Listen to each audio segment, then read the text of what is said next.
আজকের ভিডিওটা কিন্তু সম্পূর্ণ টিউটোরিয়াল ভিডিও। 3.5 ইঞ্চি লাড্ডু গোপালের জন্য পারফেক্ট এই বেবি জাম্পস্যুটটা কি করে বানাবেন সেই টিউটোরিয়ালটা কিন্তু একদম স্টেপ বাই স্টেপ হাতে ধরে দেখাবো। একবার পরিয়ে আপনাদের দেখাচ্ছি, দেখুন।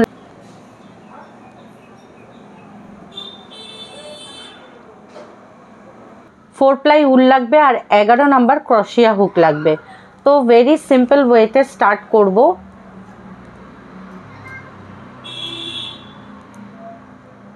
প্রথমেই একটা এখানে আমাদের নট করে নিতে হবে, নর্মালি যেমন করে আমরা নট করি।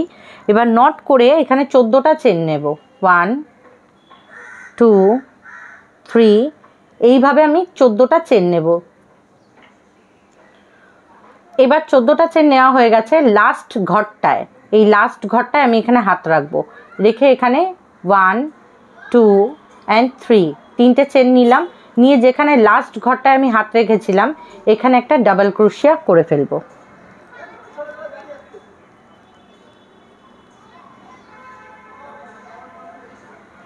এখানে ডাবল ক্রোশিয়া করলাম, সেম জায়গায় আরও একটা ডাবল ক্রোশিয়া করব।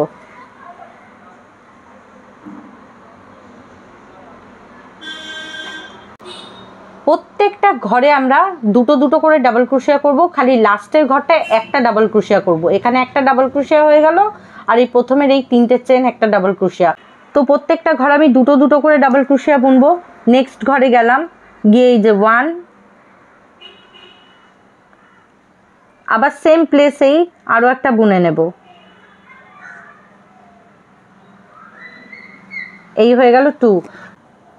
প্রত্যেকটা ঘরে আমাকে দুটো দুটো করে ডাবল ক্রোশিয়া বুনে নিতে হবে, খালি লাস্টের ঘরটায় আমি একটা ডাবল ক্রোশিয়া বুনবো। এই রাউন্ডটা কমপ্লিট হবে 28 ডাবল ক্রোশিয়া দিয়ে।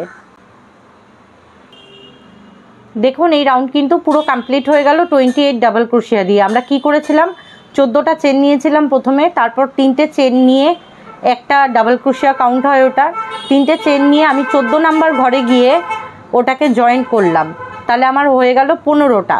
যেখানে জয়েন করলাম সেখানে আরও একটা ডাবল ক্রোশিয়া বুনে নিলাম, তাই তো? তাহলে প্রথমে একটা তিনটে চেন, পরের ঘরে দুটো ডাবল ক্রোশিয়া হয়ে গেল। এইভাবে প্রত্যেকটা ঘরে দুটো ডাবল ক্রোশিয়া বুনলাম, আর লাস্টের ঘরে আমি একটা ডাবল ক্রোশিয়া বুনলাম। দেখতেই পাচ্ছেন, এই দেখুন দুটো ডাবল ক্রোশিয়া, লাস্টের ঘরে একটা ডাবল ক্রোশিয়া। এই রাউন্ডটা হবে হাফ ডাবল ক্রোশিয়ার রাউন্ড। এবার আমি তিনটে চেন আর নেব না, এবার নেব দুটো চেন।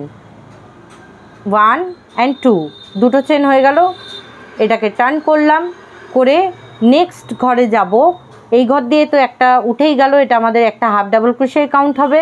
নেক্সট ঘরে যাব, গিয়ে আমি এখানে আরেকটা হাফ ডাবল ক্রোশিয়া বুনে নিলাম। তারপরের ঘরে যাব, গিয়ে দুটো হাফ ডাবল ক্রোশিয়া বুনবো। এই হয়ে গেল 1, সেম ঘরে আবার বুনবো। এই হয়ে গেল 2। আমি তারপরের ঘরে যাব, আবার একটা হাফ ডাবল ক্রোশিয়া বুনবো। এই হয়ে গেল 1। তারপরের ঘরে আবার একটা হাফ ডাবল ক্রোশিয়া বুনবো। তারপরের ঘরে থার্ড নাম্বার ঘরে গিয়ে দুটো হাফ ডাবল ক্রোশিয়া বুনবো। এই হয়ে গেল 1। সেম ঘরেই আমি আরও একবার হাফ ডাবল ক্রোশিয়া বুনে নেব। তো এইভাবেই এই রাউন্ডটা কমপ্লিট হবে। একটা হাফ ডাবল ক্রোশিয়া, পরের ঘরে আরেকটা হাফ ডাবল ক্রোশিয়া, থার্ড নাম্বার ঘরে গিয়ে দুটো হাফ ডাবল ক্রোশিয়া। এইভাবে এই রাউন্ডটা কিন্তু কমপ্লিট হবে। এই রাউন্ডটা আমার কমপ্লিট হবে 37 হাফ ডাবল ক্রোশিয়া দিয়ে। আমাদের 28 ছিল আগের রোতে, আমাদের এই রোতে 9টা হাফ ডাবল ক্রোশিয়া ইনক্রিজ হবে, তাহলে টোটাল হয়ে যাবে 37 হাফ ডাবল ক্রোশিয়া।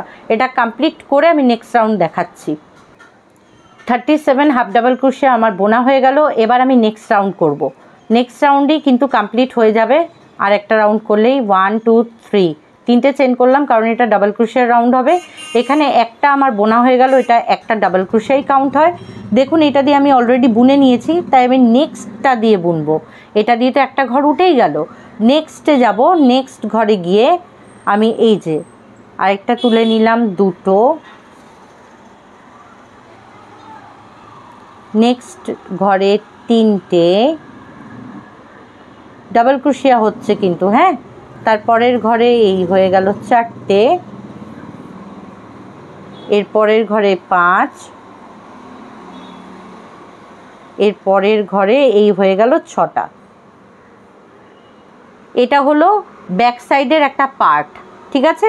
এবার আমি 6টা একটা পার্ট হলো, এবার আমি আরও এখান দিয়ে 8টা ঘর স্কিপ করে 9 নাম্বার ঘরে গিয়ে ডাবল ক্রোশিয়া বুনবো। কিভাবে, সুতোটা নিয়ে নিলাম হুকে, 1 2 3 4 5 6 7 8 এই 9 নাম্বার ঘরে গিয়ে আমি একটা ডাবল ক্রোশিয়া বুনবো। সুতো বার করে নিলাম, 3টে থেকে 2টো অ্যান্ড 2টো থেকে এই একটা। এবার কি করব, এটাকে ঘুরিয়ে নেব এইভাবে। এই মাঝখানে আমাকে মিডিলে 9টা ডাবল ক্রোশিয়া করতে হবে। একটা তো আমার হয়েই গেল, এই যে একটা কমপ্লিট হয়ে গেছে। আমি নেক্সট বুনবো, এই হয়ে গেল 2, নেক্সট 3, নেক্সট 4,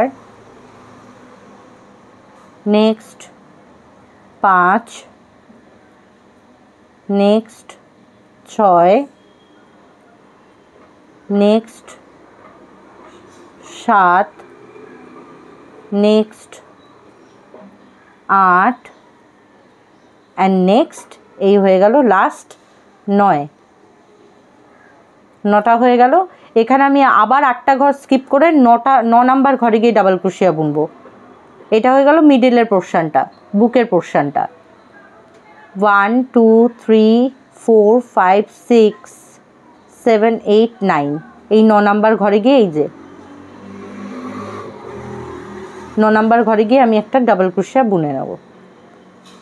3টে থেকে এই হয়ে গেল 2টো থেকে হয়ে গেল একটা। কি করব, আবার এটাকে ঘুরিয়ে নেব। ঘুরিয়ে নিয়ে একটা তো আমার হয়ে গেল বোনা। নেক্সট বুনছি 2, নেক্সট 3, নেক্সট 4, নেক্সট 5 আর লাস্টটা আমাকে তুলে নিতে হবে, বোঝাই যাবে না এখানে। এই হয়ে গেল 6 হয়ে গেল। তাহলে এই দিকে হলো 6টা, এখানে আমি 8টা ঘর স্কিপ করে 9 নাম্বার ঘরে ডাবল ক্রোশিয়া করেছিলাম। মিডিলে হয়ে গেল 9টা, এই ধারে আবার 8টা ছেড়েছি, আর এই ধারে হয়ে গেল 6টা। এইবার নেক্সট রাউন্ডে শেষ, 2টো 3টে চেন করে নিলাম। এই 3টে চেন একটাই ডাবল ক্রোশিয়া হবে। প্রত্যেকটা ঘরে আমাকে একবার করে ডাবল ক্রোশিয়া বুনে নিতে হবে। এই রাউন্ডটা কিন্তু আমার 21 রাউন্ড হয়েছে। কি করে, এই যে 6, এই সাইডে 6, এই সাইডে 6, 6 6 12 আর এই মিডিলের 9, 12 আর 9 হয়ে যায় 21। তো 21টা ডাবল ক্রোশিয়া বুনে কিন্তু আমার এই রাউন্ডটা কমপ্লিট হয়ে যাবে পুরো। এবার আমি প্যান্টটা শুরু করব। দেখুন একটা আমার তোলা হয়ে গেল। নেক্সটে যাব, এই দেখুন এখানে 2, নেক্সট 3, এইভাবে আমি পুরো এই রাউন্ডটা কমপ্লিট করে আপনাদের দেখাচ্ছি আলটিমেট এটা কেমন সুন্দর লাগছে। দেখুন এটা পুরো কমপ্লিট হয়ে গেল। আমি টোটাল 21 ডাবল ক্রোশিয়া এখানে বুনে নিয়ে এটাকে কমপ্লিট করে সুতোটাকে কাট করে দিয়েছি। যত এখানে সুতো দেখা যাচ্ছে এই সুতোগুলোকে পরে ইনসার্ট করে কাট করব। এবার নেক্সট আমি দেখাবো প্যান্টটা তৈরি করা। প্যান্টটা তৈরি করার জন্য আমি এখানে পুরো 4 প্লাই উল নিয়েছি আর সেম হুক ইউজ করব। এটা 11 নাম্বার ক্রোশিয়া হুক। এই দেখুন একদম সিম্পল ওয়েতে নট করলাম, করে 1 2 3 4 এইভাবে 26 চেন নেব, 26টা চেন নেব। 26 চেন আমার বোনা হয়ে গেছে। একটু লুজ করে বুনেছি, তার কারণ হলো এখানে আমাকে জয়েন্ট করতে হবে। এই যে ফার্স্টের ঘরটা আছে না, এই ফার্স্টের ঘরে গিয়ে আমি এটাকে জয়েন্ট করে দেব। এই যে জয়েন্টটা করতে হবে ঠিক এইভাবে। আমি হুকটা এখানে ইনসার্ট করে নিলাম, করে নিয়ে সুতোটাকে এখান দিয়ে বার করে নেব। এই যে বার হয়ে গেল। এবার এখানে 1 2 অ্যান্ড 3 তিনটে চেন নেব। চেন নিয়ে আমি নেক্সট ঘরে যাব, গিয়ে এখানে ডাবল ক্রোশিয়া বুনবো। নেক্সট ঘরে যাব, গিয়ে আবার ডাবল ক্রোশিয়া বুনবো। তো এই রাউন্ডটা কিন্তু আমার ডাবল ক্রোশিয়া দিয়ে কমপ্লিট হবে। নেক্সট রাউন্ডে দেখাচ্ছি কি করে জয়েন করে আবার এটা কন্টিনিউ করবেন। 26 ডাবল ক্রোশিয়া হলো এই রাউন্ডে। আমি কি করব, এই তিনটের যে চেন নিয়েছিলাম প্রথমে 1 2 3, এই 3 নাম্বার চেনের মাথায় আমি এটাকে জয়েন করে দেবো এইভাবে, জয়েন করে দিলাম। করে আবার এখান থেকে আমি 1 2 and 3 সেম প্রসেস, 3টে চেন নিয়ে একটা ডাবল ক্রোশিয়া কাউন্ট হলো। নেক্সট ঘরে গিয়ে আমি আবার একটা ডাবল ক্রোশিয়া বুনবো, নেক্সট ঘরে আবার একটা ডাবল ক্রোশিয়া বুনবো, তারপরের ঘরে আবার একটা ডাবল ক্রোশিয়া বুনবো। এইভাবে আমি এই রাউন্ডটাও ডাবল ক্রোশিয়া দিয়ে বুনবো। ঠিক আছে, তাহলে একটা ডাবল ক্রোশিয়া রাউন্ড হলো। নেক্সট এটা বুনছি, দুটো রাউন্ড হবে। আরও একটা সেম প্রসেসে আরও একটা রাউন্ড বুনবো, 3টে রাউন্ড আমার ডাবল ক্রোশিয়ার হবে। তারপরে আমি দেখাচ্ছি কি করে এটার পাগুলো তৈরি হবে। এটা পুরো কোমরের পোর্শনটা যাবে। 26টা ঘর কিন্তু আমার পুরো ডাবল ক্রোশিয়ার 3 রাউন্ড করা হয়ে গেল, 1 2 3। এবার আমি এই 3টের যে চেন ছিল এখানে গিয়ে এটাকে জয়েন করে দেবো, একদম উপরের মাথার ঘরটায় গিয়ে এইভাবে আমি জয়েন করে দেবো। জয়েন করা আপনাদেরকে দেখিয়েছি কীভাবে জয়েন করতে হয়। এই দেখুন জয়েন্ট হয়ে গেল। এবার এখানে আরেকটা ডাবল ক্রোশিয়া বুনবো, 1 2 3, 3টের চেন একটা ডাবল ক্রোশিয়াই কাউন্ট হবে। এটা দিয়ে একটা ডাবল ক্রোশিয়া হয়ে গেল। নেক্সট চেনে গিয়ে আমি আরও একটা ডাবল ক্রোশিয়া বুনবো, এই হয়ে গেল আমার দুটো। তারপরের ঘরে যাব, এই হয়ে গেল 3টে। এইভাবে আমি এখানে 13টা ডাবল ক্রোশিয়া বুনবো, 13টা 13, কারণ দেখুন এটা আমার 26 ডাবল ক্রোশিয়ার। ওকে, তো আমার দুটো পা বানাতে হবে, একটা 13টা একটা 13টা, 13 13 হয়ে গেল 26। এখানে আমি 13টা ডাবল ক্রোশিয়া বুনে জয়েন করব। জয়েন করে আপনাদের দেখাচ্ছি নেক্সট রাউন্ডে কি করতে হবে। দেখুন আমি 13টা ডাবল ক্রোশিয়া বুনে নিলাম। বুনে নেওয়ার পরে এখানে এবারে ভেরি ইম্পর্টেন্ট এই পার্টটা। এবার দেখুন বোনার পরে আমি এটাকে ঘুরিয়ে নেব, এইভাবে ঘুরিয়ে নিলাম। ঘুরিয়ে নেওয়ার পর এই যে আমি যেখান থেকে স্টার্ট করেছিলাম না, এই যে 3টে চেন 1 2 3, এই 3 নাম্বার চেনে আমি ঠিক সোজা দিক করে এইভাবে এটাকে জয়েন করব। এই দেখুন এই 3 নাম্বার চেনে এটাকে হুকটাকে ইনসার্ট করলাম, করে যেভাবে আমরা জয়েন করি এইভাবে সুতোটাকে আমরা বার করে নেব। এইভাবে বার করে নিয়ে আমি এখানে আবার 3টে চেন বুনবো, 1 2 3, 3টে চেন হয়ে গেল। বুনে আমি তাহলে এটা একটা ডাবল ক্রোশিয়া হয়ে গেল। নেক্সট ঘরে গিয়ে আমি ডাবল ক্রোশিয়া বুনলাম, এই হয়ে গেল দুটো।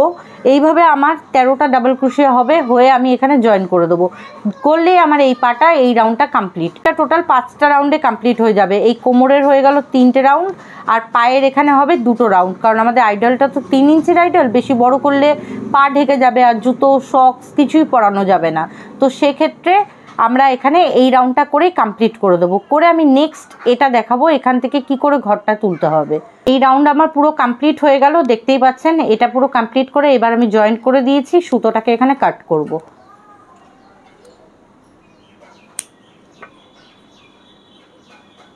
হয়ে গেল কমপ্লিট। এবার যেটা করব দেখুন আমার এটা লেফট হ্যান্ডের দিকে আমি এই যে দিকটা বোনা নেই সেদিকটা আমি লেফট হ্যান্ডের দিকে রেখেছি, যাতে আমার এখান থেকে সোজা উঠে সেলাইগুলো। আমি কি করব এখান থেকে আমি ঘর তুলে নেব। আপনারা গুনে নেবেন যে 13টা ঘর কিন্তু হওয়া চাই। হ্যাঁ, এই রাউন্ডে 13টা ঘর হওয়া চাই, নাহলে আবার ছোটো বড় হয়ে যাবে পাটা কিন্তু। তো খুব কেয়ারফুলি কিন্তু ঘরটা তুলবেন, এই ঘরটাকে স্কিপ করে দেবেন না। এটা যদি ভেবে থাকেন এখান দিয়ে উঠছে, তাহলে কিন্তু আপনারা একবার গুনে নেবেন যে এই সার্কেল আপনাদের 13 হচ্ছে কি না। এখান থেকে আমি ঘরটা তুলবো, এই যে এখান থেকে আমি ঘরটা তুলবো। কিভাবে তুলবো সব থেকে ভালো হয় আপনারা একবার রাউন্ডে তোলার আগে ঘরগুলো গুনে নেবেন যে আপনাদের 13টা ঘর হচ্ছে কি না।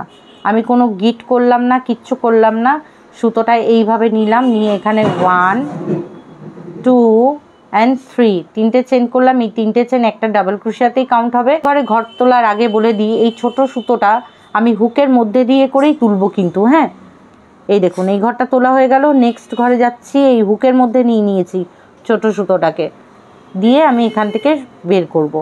করে এই 3টে থেকে দুটো থেকে একটা হয়ে গেল। নেক্সট ঘরে যাব, নেক্সট ঘরে গিয়ে সেম প্রসেসেই ডাবল ক্রোশিয়া বুনবো। তো এইভাবে আমি এই রাউন্ডটা কমপ্লিট করব আর নেক্সট রাউন্ডও কমপ্লিট করব। করে আপনাদের দেখাচ্ছি এখানে স্টিচটা কি করে করবেন। এই জায়গাটা যে ফাঁকা হয়ে আছে এটাকে আমাকে সেলাই করে নিতে হবে। আমি এটাকে ঘুরিয়ে নিচ্ছি। দেখুন সেলাই তো আর নতুন করে কিছু দেখারও নেই, তাও একবার টেকনিক দেখিয়ে দিচ্ছি। এরকমভাবে দুটো চেনের মাঝখান থেকে আমি এটাকে ইনসার্ট করলাম,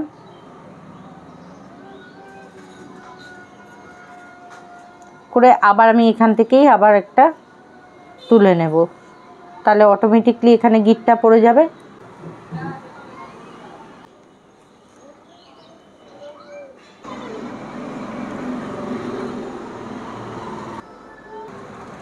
আমি সুতোগুলো কিন্তু সমস্ত ইনসার্ট করে দিলাম, দেখতেই পাচ্ছেন এই যে জায়গায় জায়গায় এগুলোকে ইন করে দিয়েছি। আর সেলাই করার পর এরকম এটাকে এবার সোজা দিক করে নেব। অবশ্যই 2 mm ক্রোশিয়া হুক ইউজ করব। টোটাল এখানে 7টা ঘর নিতে হবে, ঠিক আছে। এটা মিডিল পোর্শন যদি হয়ে থাকে তাহলে আমি এই মিডিল পোর্শন থেকে 1 2 3 আমি এইখান থেকে তুলব, ঠিক আছে। মিডিল পোর্শন থেকে 3টে ঘর এদিকে, মিডিল পোর্শন থেকে 3টে ঘর ওদিকে, তাহলে 3 আর 3 6 আর মিডিলে একটা, 7টা। টোটাল আমাকে 7টা ঘর তুলে নিতে হবে। আমি এখানে হুকটা ইনসার্ট করলাম, করে এখান থেকে 7খানা ঘর তুলে নেব।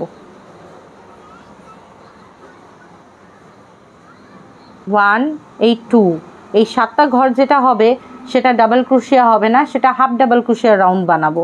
সেম প্রসেস, এই সুতোটাকে হুকের মধ্যে দিয়ে ইনসার্ট করে করে নিয়ে যাব। একটা ঘর তোলা হয়ে গেছে, নেক্সট ঘর তুলব। এই হয়ে গেল 2। হাফ ডাবল ক্রোশিয়া রাউন্ড তো আপনারা জানেন, 3টে ঘরকে একসাথে বের করে দিতে হয়। নেক্সট হয়ে গেল, এই হয়ে গেল 3। নেক্সট ঘরে যাব যেটা মিডিল পোর্শনটা, এই তুলে নিলাম, এই হয়ে গেল 4। নেক্সট ঘরে যাব, এই হয়ে গেল 5।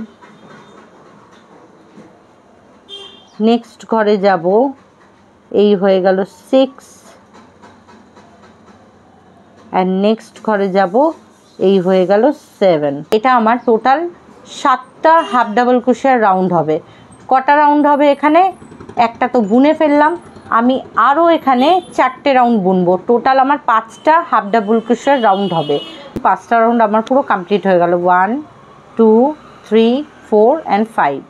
5টা রাউন্ড কমপ্লিট হয়ে যাওয়ার পর এখানে আমি 1 অ্যান্ড 2 দুটো চেন নিলাম, আবার এটা টার্ন করলাম। যেহেতু আমার ছোট ঠাকুর তাই জন্য আমাকে আর একটা ঘর নিলেই হয়ে যাবে।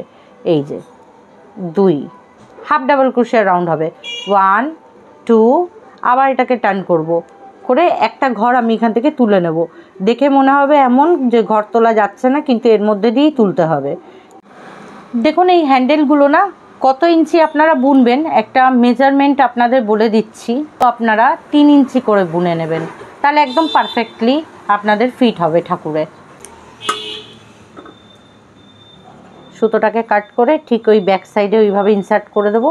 করে দেখুন আমার কিন্তু জাম্পস্যুট পুরো রেডি হয়ে গেল। যত আননেসেসারি সুতো রয়েছে এই সুতোগুলোকে ঠিক সেম প্রসেসে যে কোনো একটা জায়গা থেকে আপনারা ইনসার্ট করবেন, করে এইভাবে এটাকে টেনে দেবেন। চেন করে নিয়ে একটা নর্মাল সিঙ্গেল চেনের দড়ি বানিয়ে নিতে হবে। বানিয়ে নিয়ে কোমরে এগুলোকে ইনসার্ট করতে হবে ঠিক এইভাবে। এইভাবে দুটো ঘরের মাঝে মাঝে নিয়ে নিয়ে চেনটাকে টেনে টেনে বার করতে হবে। এরকমভাবে আপনারা চেনটাকে বার করে নেবেন, যেভাবে এই দেখুন আমি একটা একটা করে বার করেছি। আপনারা দুটো বা একটা যার যেমন ইচ্ছা সেভাবে বার করবেন। ভিডিওটা আপনাদের কতটা হেল্পফুল হলো, কার কার ভালো লাগলো, কারোর ভালো নাও লাগতে পারে, অবশ্যই কিন্তু কমেন্ট করে জানাবেন। নেক্সটে দেখা হচ্ছে অন্য কোনো টিউটোরিয়াল ভিডিও নিয়ে বা আমার গোপাল সেবা নিয়ে। আজকের মতো এখানেই বিদায় নিলাম। সকলে ভালো থাকবেন। জয় রাধে, হরে কৃষ্ণা।